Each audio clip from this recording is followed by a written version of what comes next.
Allah.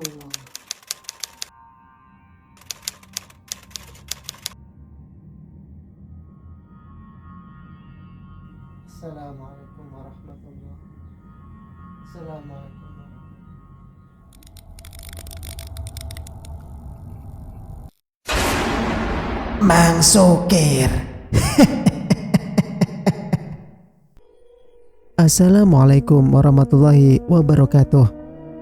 Jumpa kembali bersama Mang Sukir. Untuk cerita kali ini, Mang Sukir akan menceritakan sebuah kisah yang berjudul Ritual. Cerita ini ditulis oleh Vignal Setiawan. Sebelum Mang Sukir lanjut, bagi teman-teman yang belum subscribe, Mang Sukir minta dukungannya dengan cara subscribe channel ini dan nyalakan notifikasinya agar teman-teman tidak ketinggalan cerita-cerita dari Mang Sukir. Tak usah berlama-lama, langsung saja kita ke ceritanya. Malam Jumat Kliwon tahun 1995, Toharyo, lelaki berusia 57 tahun, membawa dua barong warna hitam dengan ukuran satu lebih kecil, dua genderuwo beda gender serta jaran ilir ke sebuah pemakaman dekat rumahnya. Kesemua barang tersebut hendak dipertunjukkan di pesta giling salah satu pabrik gula di Jawa Tengah. Untuk barongan dan genderuwo, Toharyo mengalungkan kembang melati dan kamboja kuburan yang masih segar. Dia juga memberikan dupa dan sesajen di dekat barang-barang tersebut. Ritual ini sudah dilakukan secara turun-temurun dari generasi ke generasi sebelum prosesi arak-arakan pesta giling dimulai. Toharyo masuk ke dalam rumah. Dia menengok ke kamar putrinya. Toharyo mengembangkan senyum melihat kedua putrinya yang masih gadis tidur pulas. Toharyo kemudian pergi menuju kursi ruang tengah sambil menyadarkan kepalanya. "Pak, tahun ini perasaanku kurang tenang," ucap istri Toharyo sembari menyentuh pundak suaminya dengan lembut. "Bikinin Bapak kopi hitam dulu yo Bu," pinta Toharyo. Mereka saling mengembangkan senyum. Kemudian Rusmini pergi ke belakang menyiapkan kopi pesanan suaminya. Tidak butuh waktu lama, kopi itu sudah jadi dan langsung diseruput Toharyo. "Apa nggak ada gadis lain selain putri kita, Pak?" Rusmini melanjutkan pembicaraan yang belakangan mengganggu pikirannya. Toharyo menggeleng kepala sembari meletakkan gelas ke meja ruang tengah. "Bu, enggak usah khawatir. Kan dari dulu memang yang jadi jaran ilir itu harus gadis dan berjaka." "Pak, apa Bapak nggak khawatir dengan mimpi Ratna kemarin saat menjalani ritual di hari pertamanya?" Rusmini memelankan nada bicara, namun tekanan dari nada bicaranya mewakili rasa khawatirnya sebagai seorang ibu. "Apa sampean tidak ingat dengan kejadian 5 tahun lalu? Seorang gadis meninggal 1 minggu setelah alami sakit parah." Rusmini menenangkan perasaannya. "Dia meninggal setelah jadi penunggang jalan ilir di pesta giling," lanjut Rusmini. "Semua sudah diputuskan, Bu," jawab Toharyo enteng. Kesal, Rusmini memilih pergi dan masuk ke dalam kamar. Menjelang pesta arak-arakan pabrik gula, bukan Toharyo saja yang melakukan ritual. Semua yang terlibat dalam acara melakukan ritualnya masing-masing. Salah satunya proses pembuatan sepasang patung pengantin yang dibuat dari tepung beras. Mereka layak sepasang manusia yang nantinya akan dikorbankan. Mereka akan dilempar ke dalam penggilingan tebu hingga hancur. Bentuk sepasang pengantin sendiri selalu berbeda-beda di tiap tahunnya. Tidak pernah sama, apalagi mirip. Bahkan, karakter dan derajat mereka dari keluarga seperti apa tertanam di dalam patung tersebut. Ya, sepasang patung tersebut juga dihiasi dan didandani layaknya pengantin Jawa. Dua sepasang patung yang menjadi daya tarik dan perbincangan dari bermacam desa di kabupaten bahkan kabupaten tetangga. Arak-arakan pabrik gula bukan sebatas tontonan manusia di berbagai penjuru desa, tapi juga untuk mereka makhluk yang tak kasat mata. Singkat cerita, Arak-arakan pesta giling pabrik gula peninggalan zaman kolonial Belanda segera dimulai. Tidak banyak dari mereka yang tahu, atau hanya sedikit saja yang tahu. Kebanyakan mereka hanya menikmati arak-arakan tersebut, mendengarkan alunan gending tradisional Jawa yang diciptakan khusus untuk acara arak-arakan, juga melihat sepasang patung pengantin yang diarak dan hendak dijadikan tumbal. Konon, alunan gending yang ditabuh saat arak-arakan diciptakan secara khusus oleh si pembuat. Orang-orang mengatakan alunan tersebut bukan sebatas pertanda bagi kita bahwa arak-arakan telah dimulai, namun juga alunan gending persembahan buat mereka yang tidak terlihat. Hari ini telah tiba acara arak-arakan tersebut. Banyak orang berkumpul sekedar melihat proses pembuatan patung. Di rumah si pembuat patung pengantin terdapat sesajen yang tertata rapi, lengkap dengan dupa. Di antara sesajen tersebut, fokus warga tertuju pada kepala kerbau. Mereka selalu menghitung, takut jumlahnya kurang, sebab mereka berpendapat jika sesajen kurang maka akan mendapatkan petaka. Pagi ini, mereka yang tergabung dalam acara arak-arakan berkumpul. Mereka akan melakukan prosesi pemetikan tebu. Mereka telah bersiap sesuai dengan profesi mereka. Para penunggang jalan ilir sudah didandani dan menaiki kudanya masing-masing. Ratna, gadis yang baru masuk sekolah menengah atas tahun ini, terlihat anggun dan manis. Dia menuruni garis keluarga dari ibunya, Rusmini. Sang pawang yang sudah tua dan pendek menyalakan dupa. Ratna tidak nyaman dengan bau kemenyan tersebut. Namun, dia harus paksakan untuk terbiasa. Apalagi ketika sang pawang tersebut mendekatinya sembari mendekatkan dupa. Ratna terpaksa menghirup asap dari dupa tersebut. Proses selesai, gending ditabuh. Dan baru saja gending ditabuh, seorang penunggang jaran ilir kehilangan kendali tubuhnya. Dia terjatuh, berguling-guling di tanah. Orang tersebut berusaha keras melepaskan jaran ilir. Setelah terlepas, orang tersebut langsung menjauhi jaran ilir yang tergeletak di tanah. "Saya butuh obat. Lenganku pada lecet. Kakiku juga." Remaja tersebut meminta tolong dengan wajah pucat. Ratna diam, tidak tahu harus berbuat apa. Dia sendiri masih terkejut dengan apa yang dia lihat. Ratna ketakutan. Ratna ingin pulang. "Namamu siapa?" Si pawang yang jalannya bungkuk mendekati remaja tersebut. "Tarno, Mbah." Remaja tersebut menjawab sambil menahan sakit. Si pawang mengusap semua luka pemuda tersebut sambil menggerak-gerakkan mulutnya, seperti sedang membaca sesuatu. "Masih terasa sakit tidak?" Remaja tersebut menggeleng kepala sambil memperhatikan semua lukanya. Luka-lukanya sudah tidak terasa sakit lagi. Bahkan darah yang keluar di lukanya berhenti. Si pawang kembali ke posisi semula. "Mbah, telah salah sebut nama. Jadi kuda itu tidak mau dinaiki. Mbah, minta maaf yoleh." Si pawang kembali mengulangi ritual dari awal. Prosesi pemetikan tebu pagi ini berjalan lancar hingga selesai. Mereka membawa tebu hasil petikan ke rumah pembuat patung pengantin.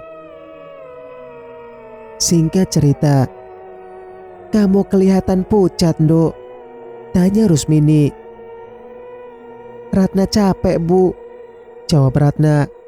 Rusmini menuntun putrinya untuk duduk. Dia kemudian membuatkan teh. "Kamu harus istirahat. Nanti sore kamu juga akan ikut mengiring kemanten, patung pengantin, ke tempat biasa kemanten itu dimalamkan. Besok paginya kamu juga ikut mengiring kemanten tersebut untuk digiling." "Kenapa harus ada acara seperti ini, Bu?" tanya Ratna mencari tahu. "Ini sebatas acara selamatan pabrik gula. Memang sudah ada sejak dulu. Malahan para artis juga diundang untuk memeriahkan. Dari malam pengantin sampai malam setelah pengantin digiling. Dari malam pengantin sampai malam setelah pengantin digiling. Rusmini menenangkan putrinya dengan cerita sembari mengenang. Banyak sekali dulu acaranya.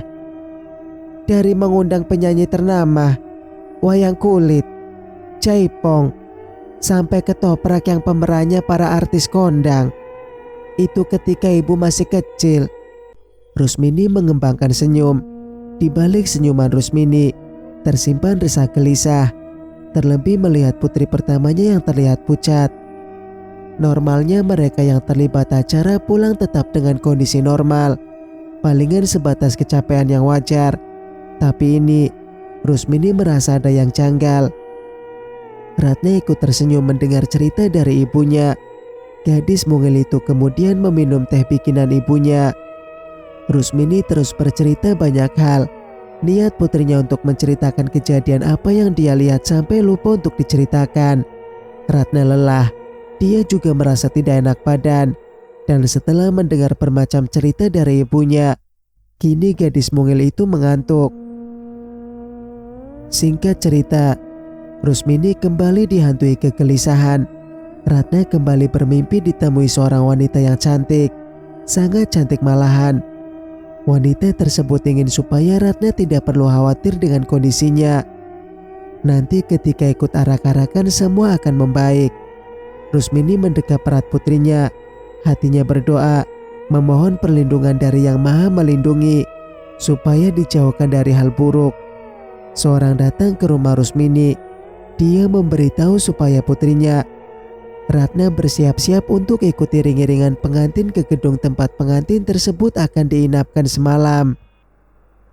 Dok, jangan lupa baca doa. Rusmini mengingatkan. Iya bu, ibu gak perlu khawatir.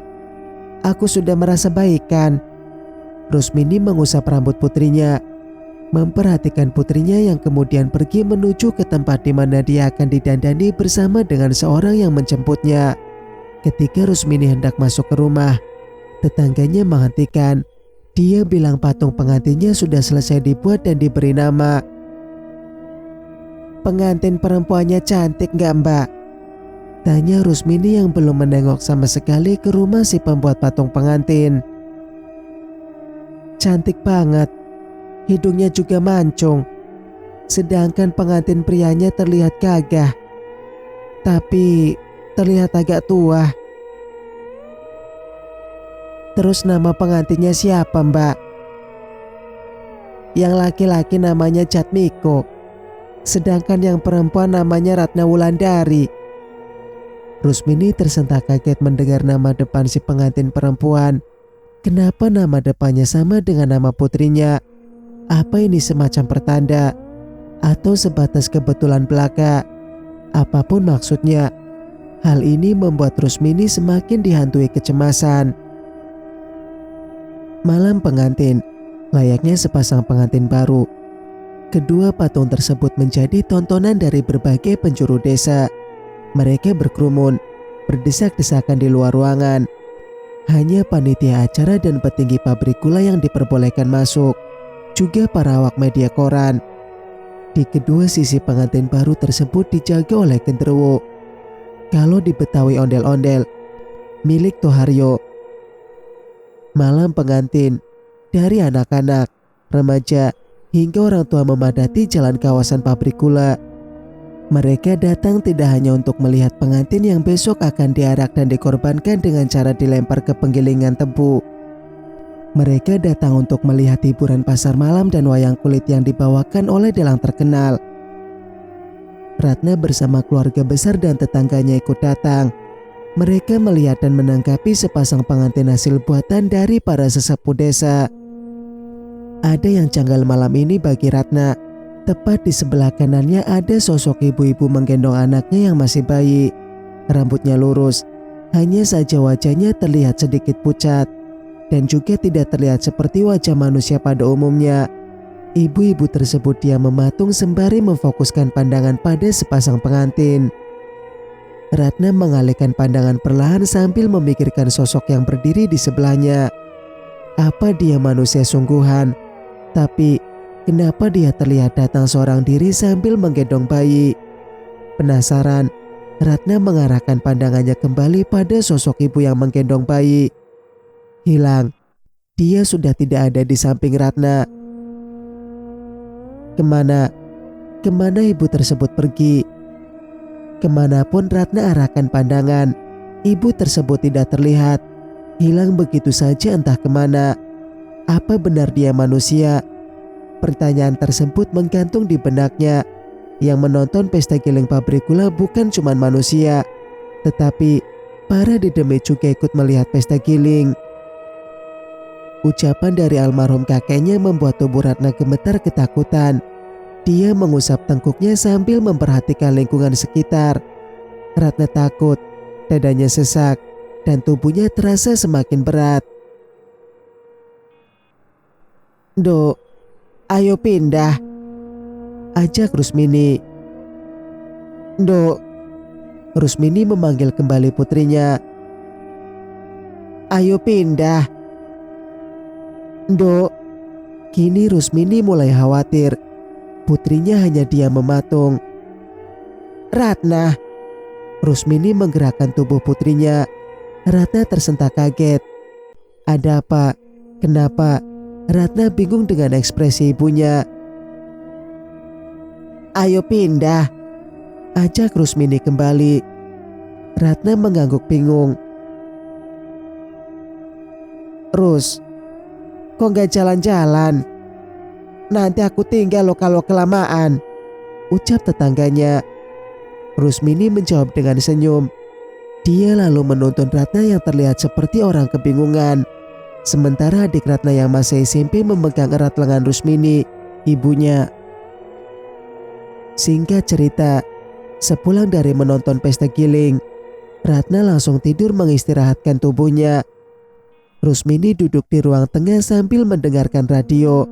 Dia memutar tembang Jawa. Putri bungsunya yang masih SMP keluar dari kamar.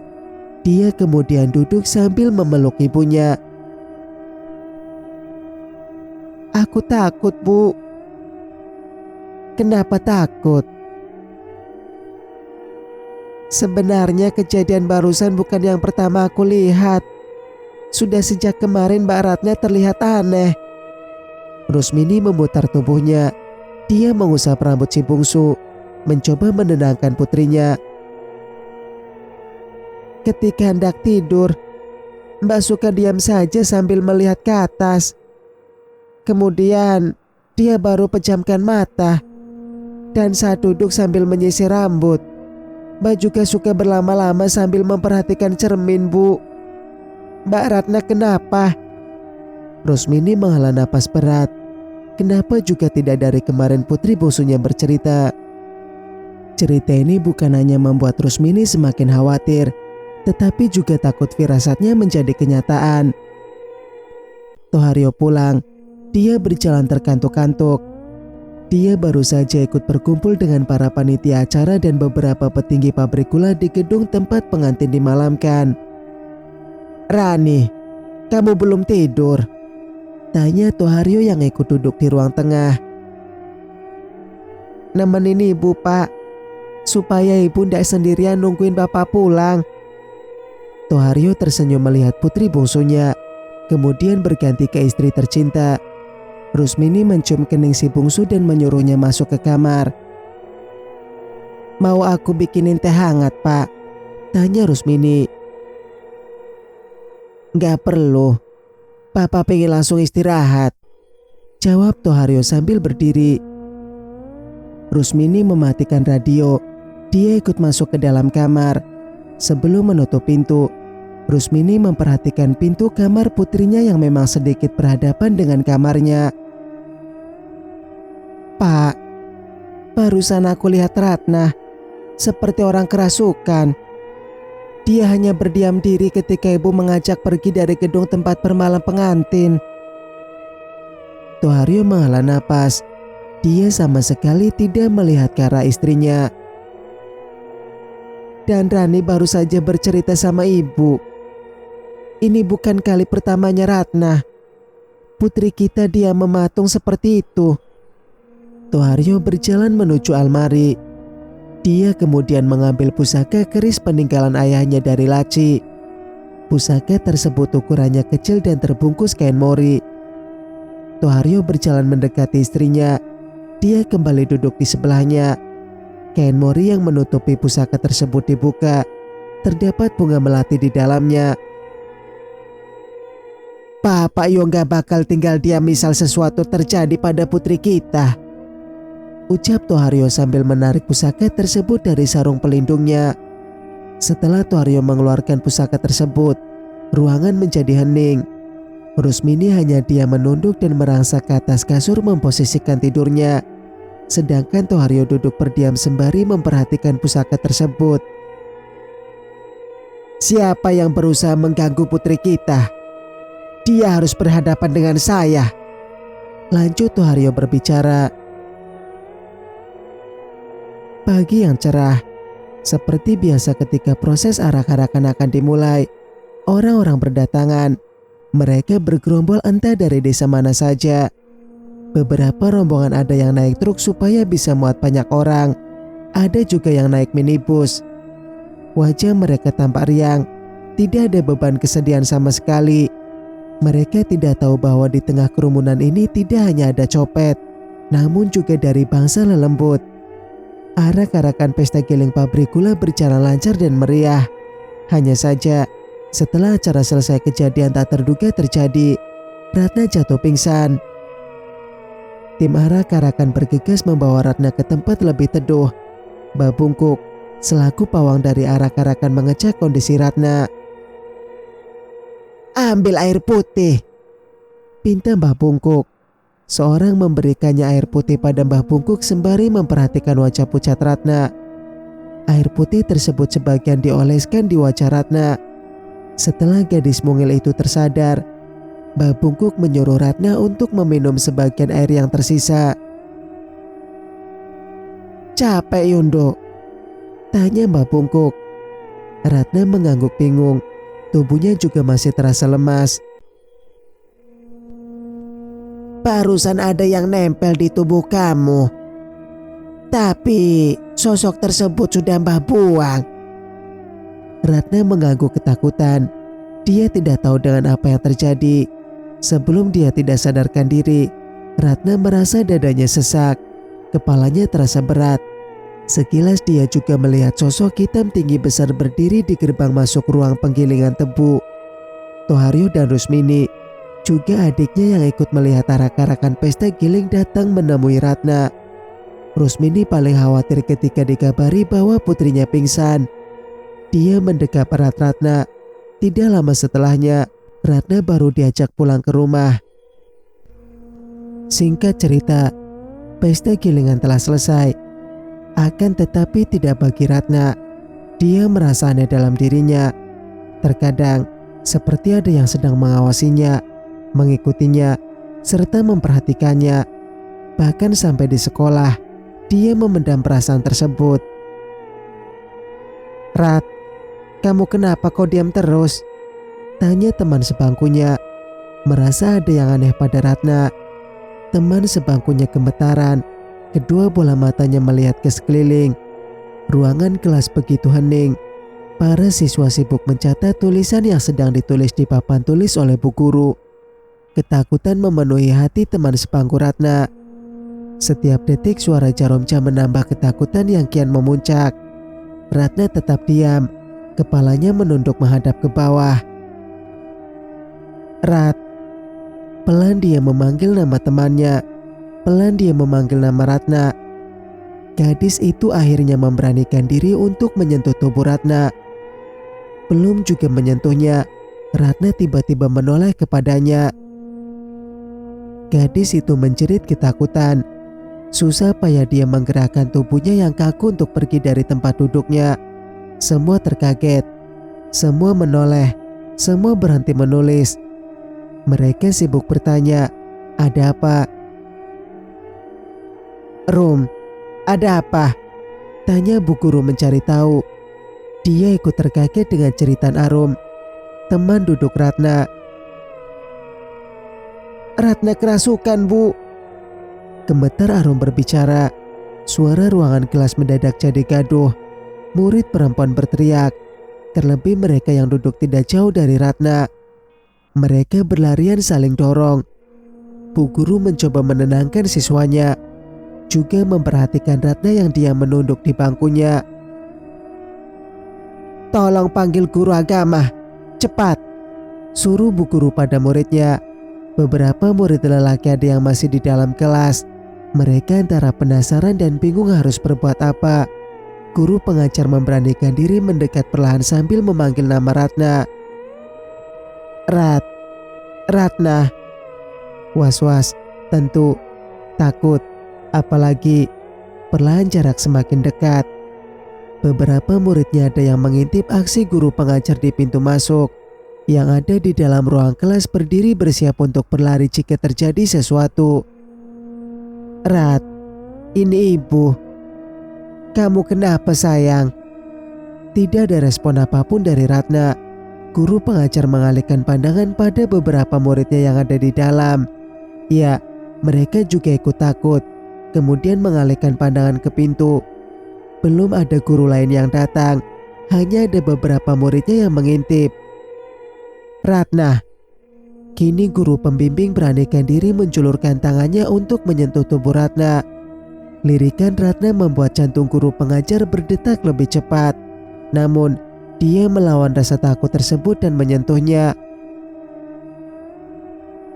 "Ya Allah, badan kamu panas sekali. Ratna, kamu sakit." Guru pembimbing berhasil menyentuh tubuh Ratna. "Gimana, Bu?"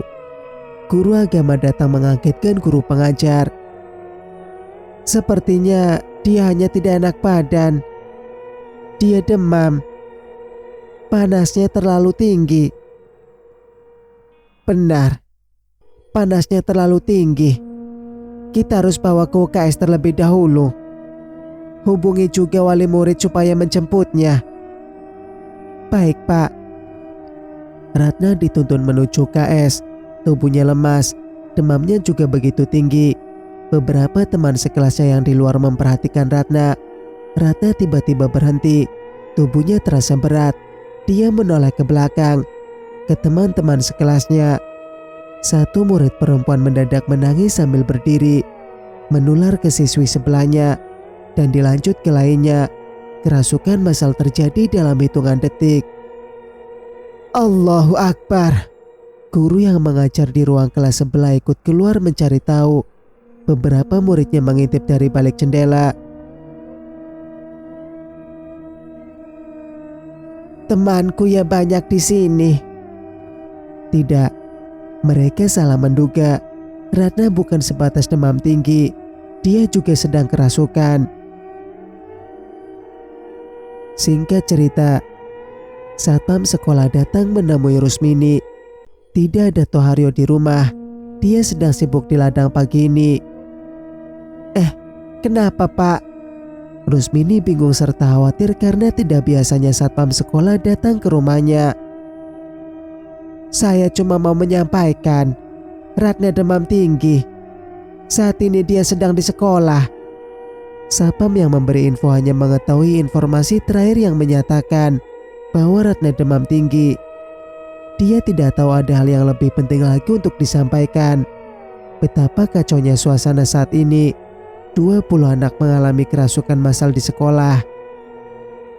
Rusmini yang mendengar putrinya jatuh sakit gugup tidak karuan. Cemas serta khawatir juga merasuk dalam jiwa. Ingatan 5 tahun silam. Seorang gadis penunggang jalan ilir meninggal setelah 1 minggu alami sakit parah. Hari ini untuk pertama kali terjadi tragedi kerasukan massal di sekolahan. Semua panik, semua berlarian. Para guru yang sedang mengajar ikut membantu mengevakuasi korban kerasukan untuk dibawa ke musola. Beberapa murid laki-laki juga ikut membantu. Seorang ustadz juga ikut didatangkan guna membantu proses menetralisir. Rusmini sedang dalam perjalanan bersama satpam. Hatinya ikut gelisah. Meskipun dia tidak tahu menahu soal peristiwa di sekolah putrinya. "Pak, bisa tolong lebih cepat lagi? Baru saja motor dipercepat, motor justru berhenti. "Kayaknya motorku kehabisan bensin, Mbak," ucap satpam sekolah sambil tersenyum. "Bapak ini gimana sih? Beli motor tapi tidak bisa isi bensin." Kesal sekali Rusmini. Kebetulan tukang becak lewat. Rusmini melambaikan tangan. Satpam sekolah sendiri mengurus sepeda motornya. Di depan gerbang sekolah Rusmini turun. Ibu dua anak tersebut gugup ingin segera bertemu dengan putrinya. Setelah berjalan masuk, disinilah Rusmini merasa ada yang ganjal. Disinilah pada akhirnya Rusmini tahu bahwa putrinya bukan sekedar demam tinggi. Ratna telah kerasukan. Air mata seorang ibu jatuh menetes. Seorang tukang kebun menunjukkan musola tempat putrinya berada sekaligus para korban kerasukan massal. Lemas, gugup, khawatir, semua dirasakan olehnya. Di halaman musola dia melihat beberapa siswi duduk lemas ditemani oleh guru pengajar. Ratna tidak terlihat olehnya. Lemas Rusmini mencari putrinya. "Assalamualaikum." "Waalaikumsalam. Saya mencari Ratna, putri saya." Seorang guru lain memberitahu guru yang berada di dalam. Kemudian guru tersebut menyampaikan supaya Rusmini masuk ke dalam. Melihat putrinya terbaring di dalam, Rusmini segera menghampirinya. Air matanya tumpah. "Ratna sudah tidak apa-apa, Bu. Hanya saja dia perlu ditangani oleh dokter. Demamnya tinggi." Bu guru pengajar menyampaikan.